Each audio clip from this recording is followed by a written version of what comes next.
Okay, first off, you know you're nominated for the Grammys, but you're also a presenter. I got this note the other day about you being a presenter on it. So if that's cool with you, I'll go ahead and confirm that.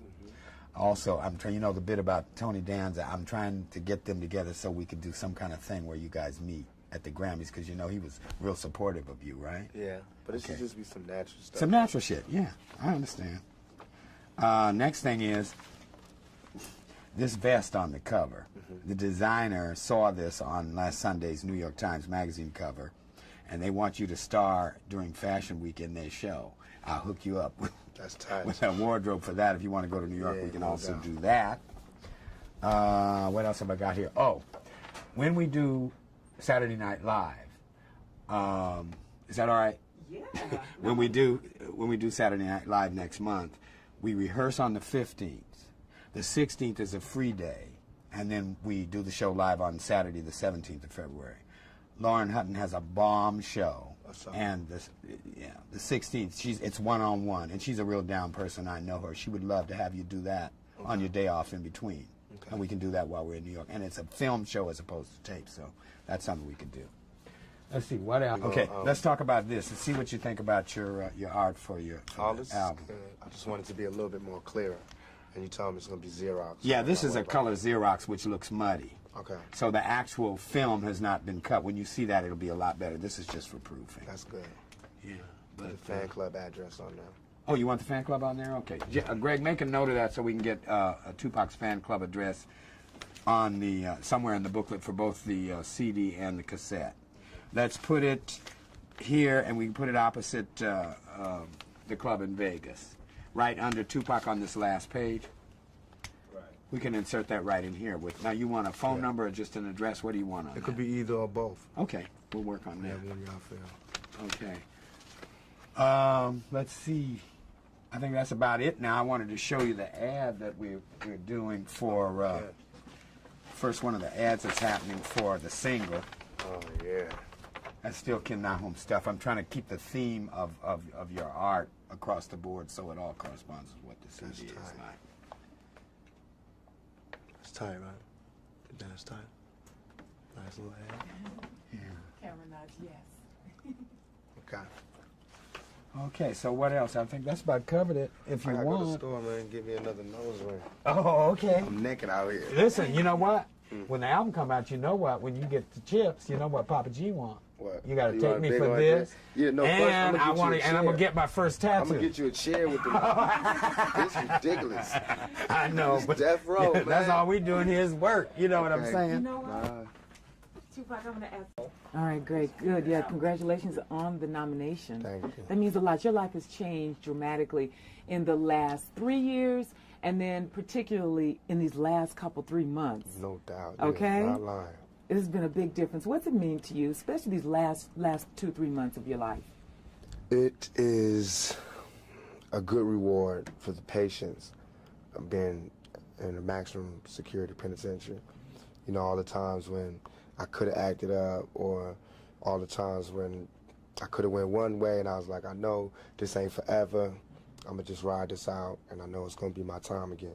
And now it is my time again, and I appreciate everybody that wrote me letters, telling me to be patient and wait. Everybody that, you know, helped me to see that, you know, as long as you got your faith, you know, you can ride anything. There's nothing too scary where I'm gonna just give up. You know what I mean? I've seen hell and everything after it.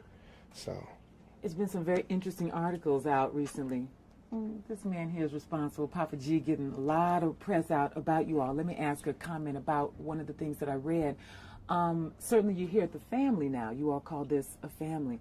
What's it mean for you to be here with Death Row? it means that I have to give my 110% so that all the rappers under me can give their 110%, so that everybody else, all the peer rappers like the Dogg Pound and Snoop, to give their 110%, should give his 110%, Papa G give his 110%, and that's what makes Death Row Death Row. That's what makes us have record-breaking album sales and things like that. Is we give 110%. So for me, it's good. It just means that, you know, I'm somewhere where if you're persistent and efficient, you get rewarded, and that's what everybody wishes for. Your focus seems clear. I think, like you said, being in maximum security, certainly there's a lot of things for one's head and one's focus and desires and dreams.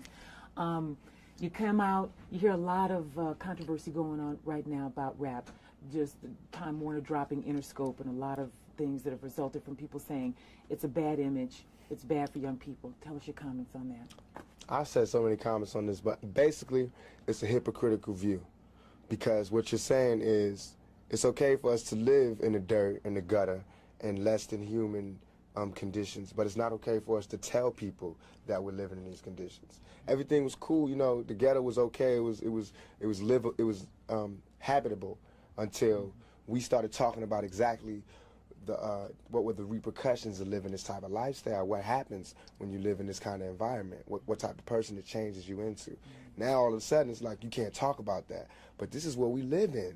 We don't have a choice. You know what I mean? It's either we really kill people, do dope, sell dope, and have murders and do all this crazy stuff, or we talk about the fact that we got so close, man. If it wasn't for this rap thing, we would really have to do A, B, and C. You know what I mean? And that's not good. That's not nothing to look up to, but that's the truth. That's how it is, you know. Every human being inside your chest or your stomach or whatever, we all given from God the survival instinct. And everybody has to live. Self-determination. You have to live. You have to be able to live and survive and live like a human being, not like an animal. So whatever it takes to live like that is what happens, whatever it takes. If you put Bob Dole in those conditions, he would do the same thing. So would C. Dolores Tucker. If she wasn't so rich, she didn't have the pearls, and she didn't have the NAACP backing her up, and all these conventions and coalitions backing up, and she was by herself, and she was on welfare, she would love our music, because she would know what this music breeds. She would know where we from, what we talking about. But from where she at, she can't understand, and not understand where they coming from, because now that I got money, it's hard for me to hear a lot of the stuff that we got to listen to. But I can't be a hypocrite, though. I got to understand it's only a few dollars that's keeping me from being that right there. Image is everything. Papa G is taking good care of you guys, you know. Tell me what it means to have George Price behind you all, out there in terms of publicity, really getting the word out, and the truth, as you all want to speak it. What does that mean to you? I think that, along with the other artists on Death Row, Snoop, Dogg Pound, Trey, everybody, Nate, we're all outstanding in our field. And I think that Suge, in terms of being a manager, CEO, he's outstanding in his field. I think that Papa G is just keeping that tradition along by being outstanding in the field of publicity and getting the things that we have in our head to the heads of millions of people, and letting them see what we see and look at it how we want them to look at it. You know what I mean? Like the Vibe cover, that's how we feel, like a mob, like a family. You know, we want people to see that. Not mob like guns and things, but mob like family. Like, you say to do this, we do this. And like with the New York Times cover, that's like the ghetto coming home picture. You know what I mean? With the cash and all of that. Every time somebody come out of jail, they got to take those kind of pictures. They got to get their humanity back from all the days they had to bend over and have some man looking in they, you know what I mean? For all the times they had to strip naked, for all the times they had to cut their visit short and couldn't hold their girl and couldn't kiss their girl. Now you get to floss like that. You know what I mean? Now you get to act like that. And it's not because I'm going nanny to other people. It's because I'm doing this for the guards. You know, for the people who thought I was guilty, for everything, for all the people who didn't believe that it could come to this point. I mean, look, they could shoot me 5 times, call me a rapist, and throw me in jail, and I'm going to bounce back. I'm not going to give up. You know what I mean? That shows the resilience of a young black man.